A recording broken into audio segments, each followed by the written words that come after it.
जय श्री सद्गुरुदेवाय नमः। जय श्री गणपति देवाय नमः। ओम नमो भगवते वासुदेवाय नमः।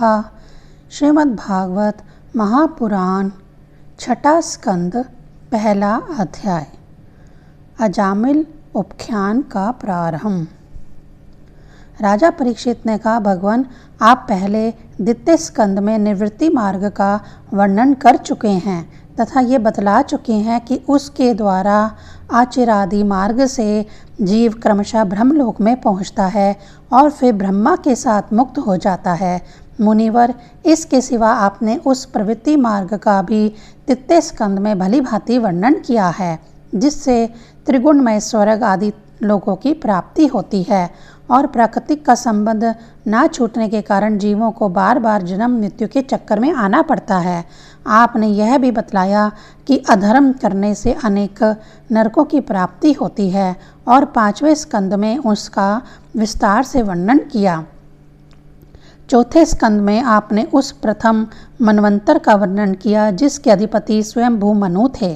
साथ ही चौथे और पांचवें स्कंद में प्रियव्रत और उत्तानपाद के वंशों तथा चरित्रों का एवं द्वीप, वर्ष, समुद्र, पर्वत, नदी, उद्यान और विभिन्न द्वीपों के वृक्षों का भी निरूपण किया। भूमंडल की स्थिति, उसके द्वीप, वर्ष आदि विभाग, उसके लक्षण तथा परिमाण, नक्षत्रों की स्थिति, अतल वितल आदि भूप्रवर यानी सात पताल, और भगवान ने इन सब की जिस प्रकार सृष्टि की उसका वर्णन भी सुनाया। महाभाग, अब मैं वह उपाय जानना चाहता हूँ जिसके अनुष्ठान से मनुष्यों को अनेकानेक भयंकर यातनाओं से पूर्ण नरकों में ना जाना पड़े। आप कृपा करके उसका उपदेश कीजिए। श्री सुखदेव जी ने कहा, मनुष्य मन, वाणी और शरीर से पाप करता है।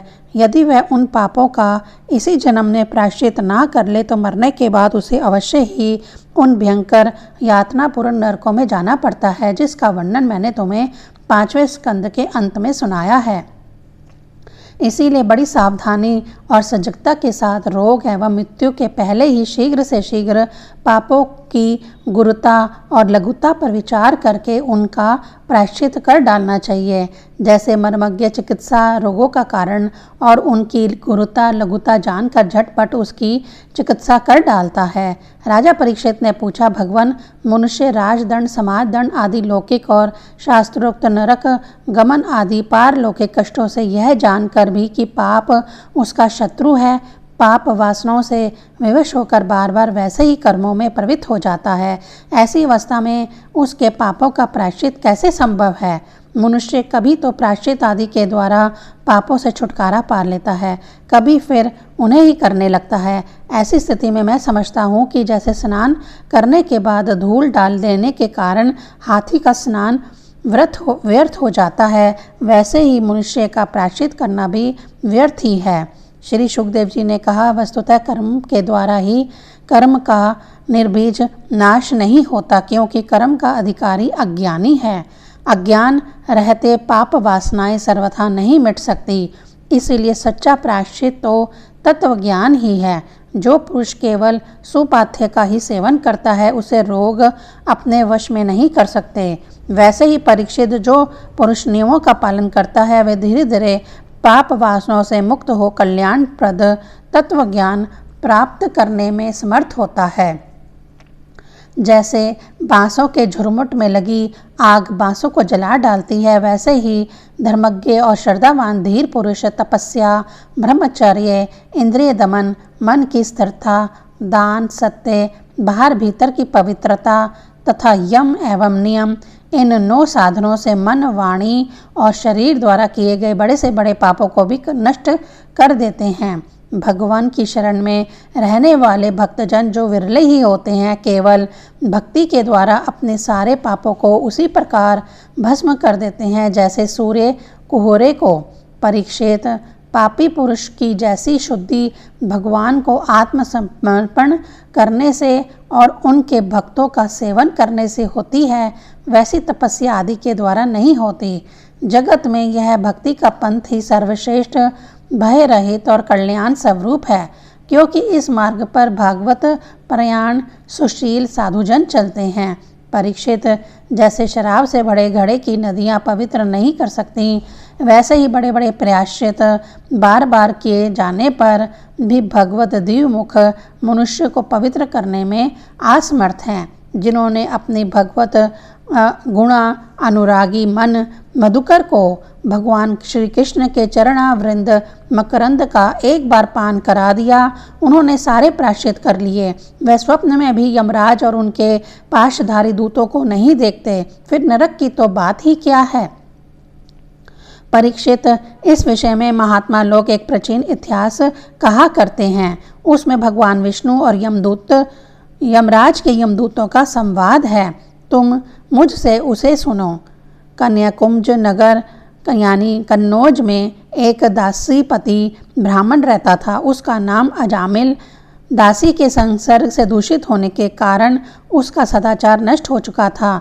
वह पतित कभी बटोहियों को बांधकर उन्हें लूट लेता, कभी लोगों को जुए के छल से हरा देता, किसी का धन धोखाधड़ी से ले लेता तो किसी का चुरा लेता। इस प्रकार अत्यंत निंदनीय वृत्ति का आश्रय लेकर वह अपने कुटुंब का पेट भरता था और दूसरे प्राणियों को भी बहुत सा सताता था। परीक्षित, इसी प्रकार से वह वहाँ रहकर दासी के बच्चों का लालन पालन करता रहा। इस प्रकार उसकी आयु का बहुत बड़ा भाग 88 वर्ष बीत गया। अजामिल के 10 पुत्र थे। उनमें सबसे छोटे का नाम नारायण। माँ बाप उसे बहुत प्यार करते थे। वृद्ध अजामिल ने अत्यंत मोह के कारण अपना संपूर्ण हृदय अपने बच्चे नारायण को सौंप दिया था। वह अपने बच्चे की तोतली बोली सुन सुनकर तथा बाल सुलभ खेल देख देखकर फूला नहीं समाता था। अजामिल बालक के स्नेह बंधन में बंध गया था। जब वह खाता तब उसे भी खिलाता, जब पानी पीता तो उसे भी पिलाता। इस प्रकार वह अतिशय मूढ़ हो गया था। उसे इस बात का पता ही न चला कि मृत्यु मेरे सिर पर आ पहुंची है। वह मूर्ख किसी प्रकार अपना जीवन बिता रहा था कि मृत्यु का समय आ पहुंचा। अब वह अपने पुत्र बालक नारायण के संबंध में सोचने विचारने लगा। इतने में ही अजामिल ने देखा कि उसे ले जाने के लिए अत्यंत भयावन 3 यमदूत आए हैं। उनके हाथों में फांसी है, मुंह टेढ़े मेढ़े हैं और शरीर के रोए खड़े हुए हैं। उस समय बालक नारायण वहां से कुछ दूरी पर खेल रहा था। यमदूतों को देखकर अजामिल अत्यंत व्याकुल हो गया और उसने बहुत ऊंचे स्वर से पुकारा, नारायण। भगवान के पार्षदों ने देखा कि मरते समय हमारे स्वामी भगवान नारायण का नाम ले रहा है, उनके नाम का कीर्तन कर रहा है, अतः वह बड़े वेग से झटपट वहां आ पहुंचे। उस समय यमराज के दूत दासीपति अजामिल के शरीर में से उसके सूक्ष्म शरीर को खींच रहे थे। विष्णु दूतों ने उन्हें बलपूर्वक रोक दिया। उनके रोकने पर यमराज के दूतों ने उनसे कहा, अरे धर्मराज की आज्ञा का निषेध करने वाले तुम लोग हो कौन? तुम किसके दूत हो? कहाँ से आए हो और इसे ले जाने से हमें क्यों रोक रहे हो? क्या तुम लोग कोई देवता, उपदेवता अथवा सिद्ध श्रेष्ठ हो? हम देखते हैं कि तुम सब लोगों के नेत्र कमल दल के समान कोमलता से भरे हैं। तुम पीले पीले रेशमी वस्त्र पहने हो, तुम्हारे सिर पर मुकुट, कानों में कुंडल और गलों में कमल के हार लहरा रहे हैं। सबकी नई अवस्था है। सुंदर सुंदर 4 भुजाएं हैं। सभी के कर कमलों में धनुष, तरकस, तलवार, गदा, शंख, चक्र, कमल आदि सुशोभित है।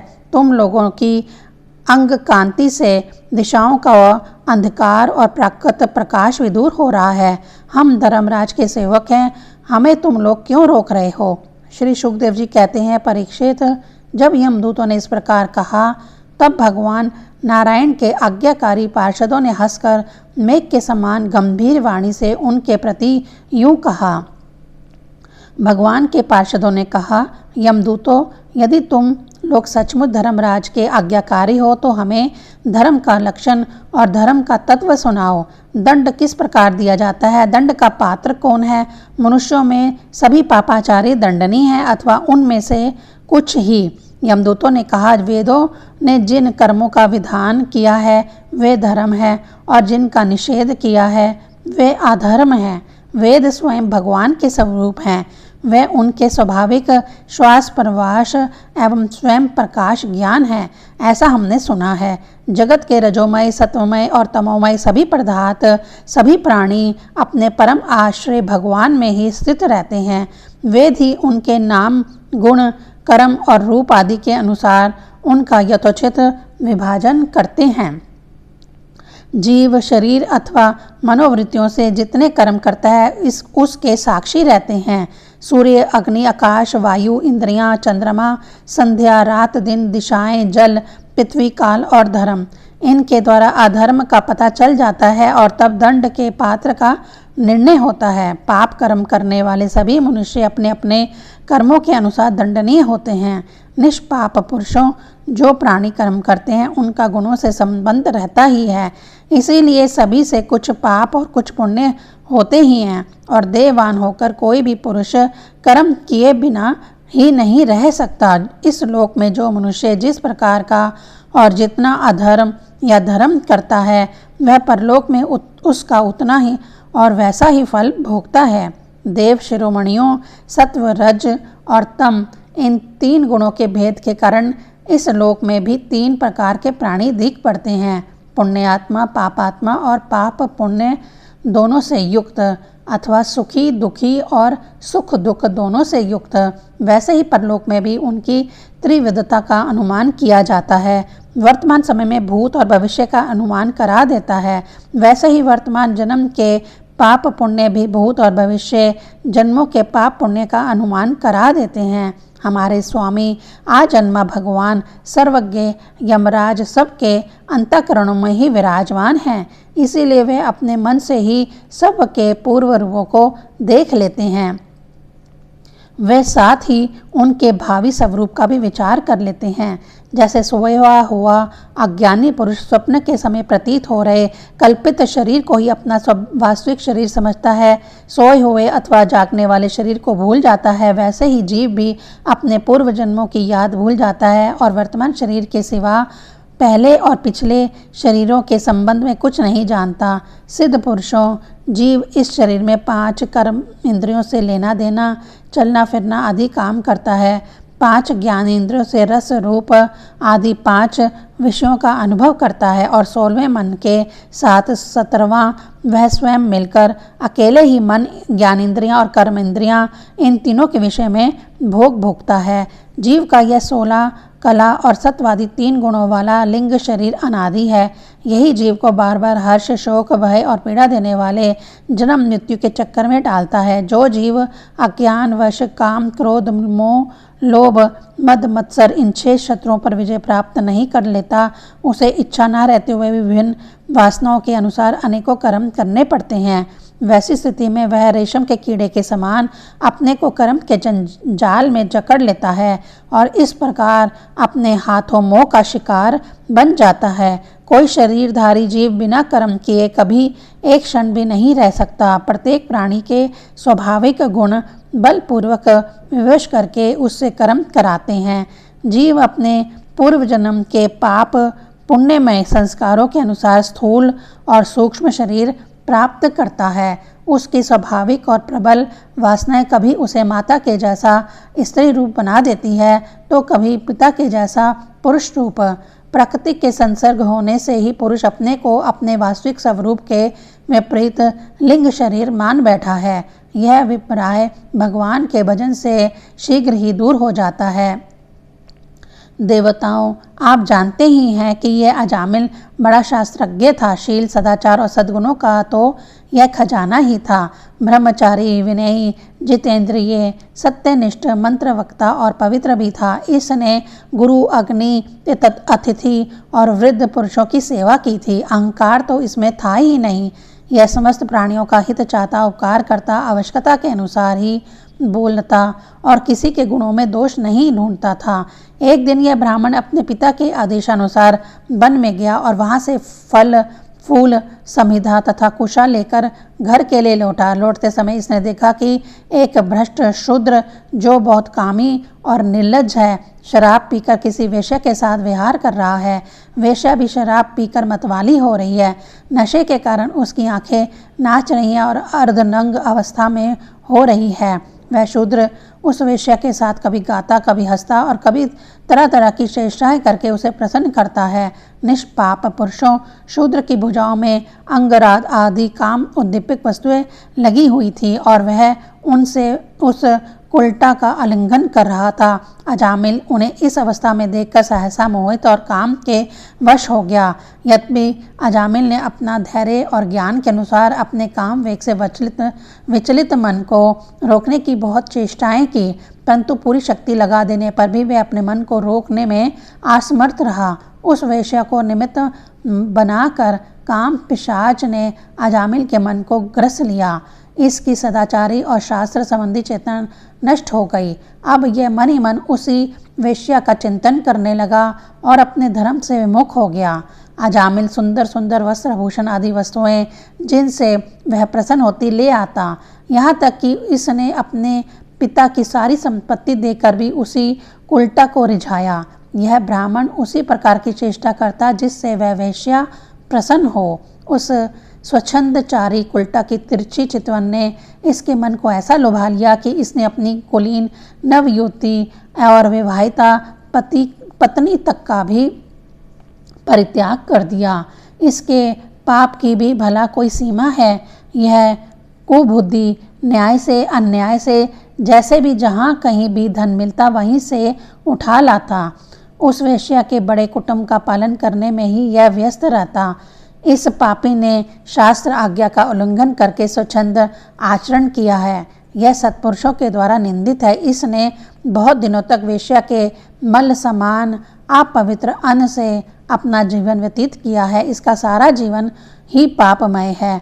इसने अब तक अपने पापों का कोई प्रायश्चित भी नहीं किया। इसीलिए अब हम इस पापी को दंड पाणी भगवान यमराज के पास ले जाएंगे। वहाँ यह अपने पापों का दंड भोग कर शुद्ध हो जाएगा। पहला अध्याय संपूर्ण। ओम नमो भगवते वासुदेवाय नमः।